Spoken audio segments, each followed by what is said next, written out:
no trauma. How your child will remember their childhood. Behind that phrase lies a truth few mothers know. Memories are not recorded as complete films, but as atmospheres. We don't remember what happened, we remember how we were made to feel. This video won't teach you how to avoid mistakes. It will show you how to create an emotionally safe memory in your child, where even difficult moments can transform into roots of love and trust. Today's promise is simple yet profound. You will understand how the science of childhood memory reveals that every gesture, every tone of voice, and every space your child grows up in are building the invisible marks that will form the emotional story of their life. If you stay until the end, you'll learn how to turn ordinary moments into memories of safety and how to prevent neutral or tense experiences from becoming silent traumas. Because when a mother understands how her child's brain encodes love, she no longer parents from fear, but from presence. And that changes everything.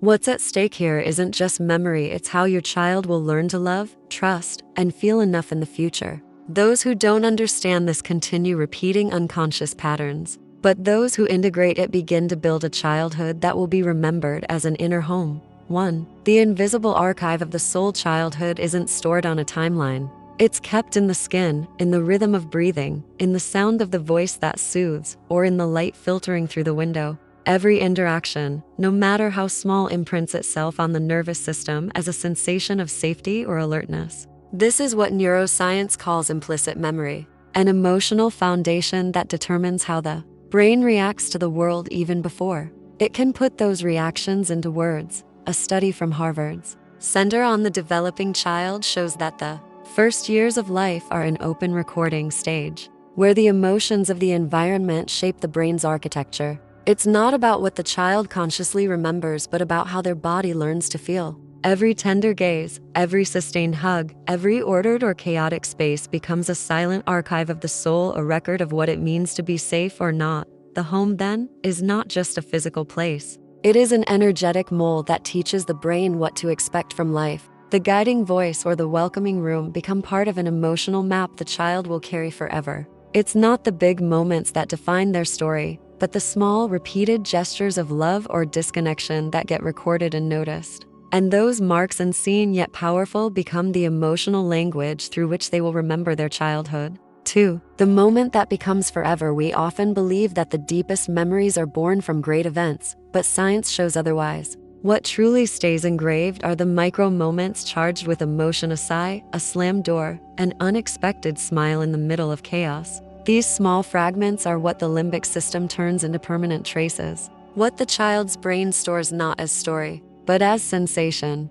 Research on flashbulb memories from the University of California reveals that a child's brain records most intensely the events that trigger strong emotion, whether joy or fear. This means that the emotional vibration of an instant can transform it into an eternal memory. It's not what happens that marks the child, but the emotional frequency with which that moment was lived. Imagine a day when a child trips and falls. If the adult reacts with calm, closeness, and comfort, the brain associates pain with containment. If the response is irritation or distance, the same fall is stored as rejection. Thousands of these small scenes weave the inner story of "I am loved" or "I am a burden." Each repeated emotion becomes a neural pattern and echo that will replay in adulthood without the person knowing why. The good news is that this same plasticity is also opportunity. When we repeat gestures of presence, the brain writes anew over what once felt confusing or painful. Because memory isn't a closed archive, it's a living fabric.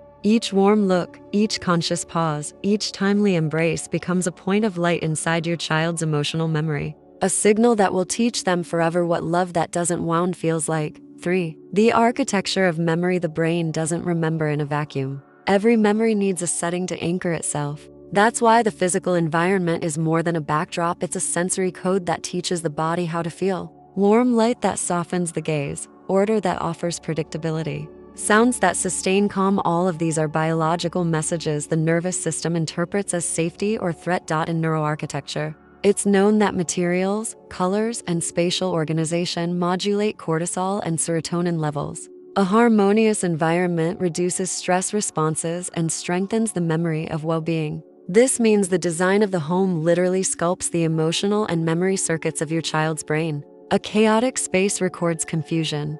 A coherent one teaches peace. The earliest experiences of order, texture, and rhythm become the neural foundation of the sense of home. That's where emotional memory intertwines with physical space, the smell of wood, the temperature of light, the sound that accompanies sleep. Everything becomes a multi-sensory imprint. What for an adult is mere aesthetics, for a child is pure biology. The environment teaches the brain whether the world is predictable or uncertain, whether love feels stable or inconsistent. Thus, the home becomes an invisible mirror of the child's psyche. It's not enough to love. You must design an environment that translates that love into sensation. Because a well-designed space isn't just lived in, it's remembered with the whole body. 4. The chemical language of love. Every time you hug, comfort, or smile at your child, their brain translates that experience into chemistry. Oxytocin rises, cortisol drops, dopamine records pleasure and connection. This delicate balance between hormones and neurotransmitters becomes the biological language of love. It's not about words but about chemical signals that teach the body what safety feels like. Effective neuroscience shows that children with secure attachments display more stable hormonal patterns and greater capacity for emotional regulation.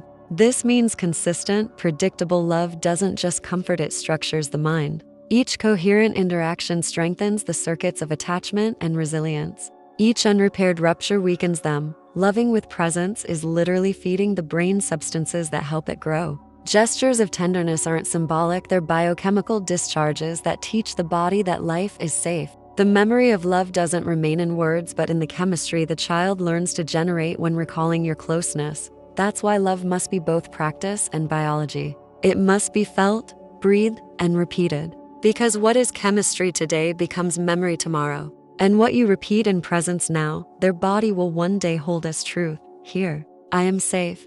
5. The echo of your energy. Your child doesn't learn from what you say, they learn from what you vibrate. The neuroscience of emotional contagion shows that nervous systems synchronize within milliseconds. Mirror neuron studies confirm that a child's brain replicates the internal states of the adult who cares for them. If you breathe calmly, their body learns to relax. If you live in tension, their organism prepares for alertness. This invisible echo leaves a deeper mark than any speech. The child absorbs the vibration of the environment as truth about life. They don't know you're worried, they feel the world is a place of worry. They don't understand stress, they embody it. That's why your energy is your child's first teacher. Each morning, as you share the same space, both of you regulate or destabilize each other's emotional frequency. The conscious presence of an adult acts as a secure base that synchronizes heart rate, breathing, and perception of safety. What we call the emotional environment isn't a metaphor, it's biological synchrony. Every emotion you choose to sustain leaves a lasting imprint. Your calm teaches stability, your tenderness teaches compassion, your anxiety teaches urgency. Your child will remember less of your words and more of the energy that surrounded them. Because in their memory, you won't be an image, you'll be a vibration. 6. When silence speaks louder than words. There are moments when silence communicates more than any phrase. A held gaze, a pause before answering, a hand resting on the shoulder. Attachment neuroscience shows that a child's brain reads nonverbal cues before language develops. Tone, breath, facial expression, all of it becomes part of emotional memory long before speech. Silence also teaches. When filled with presence, it conveys containment and calm. When charged with tension, it communicates distance. The child's body translates those pauses into meaning. They won't remember what you said, but how the air between you felt. Developmental psychology confirms that the most secure bonds aren't the most spoken, but the most felt. Because attentive pauses allow the child's nervous system to regulate.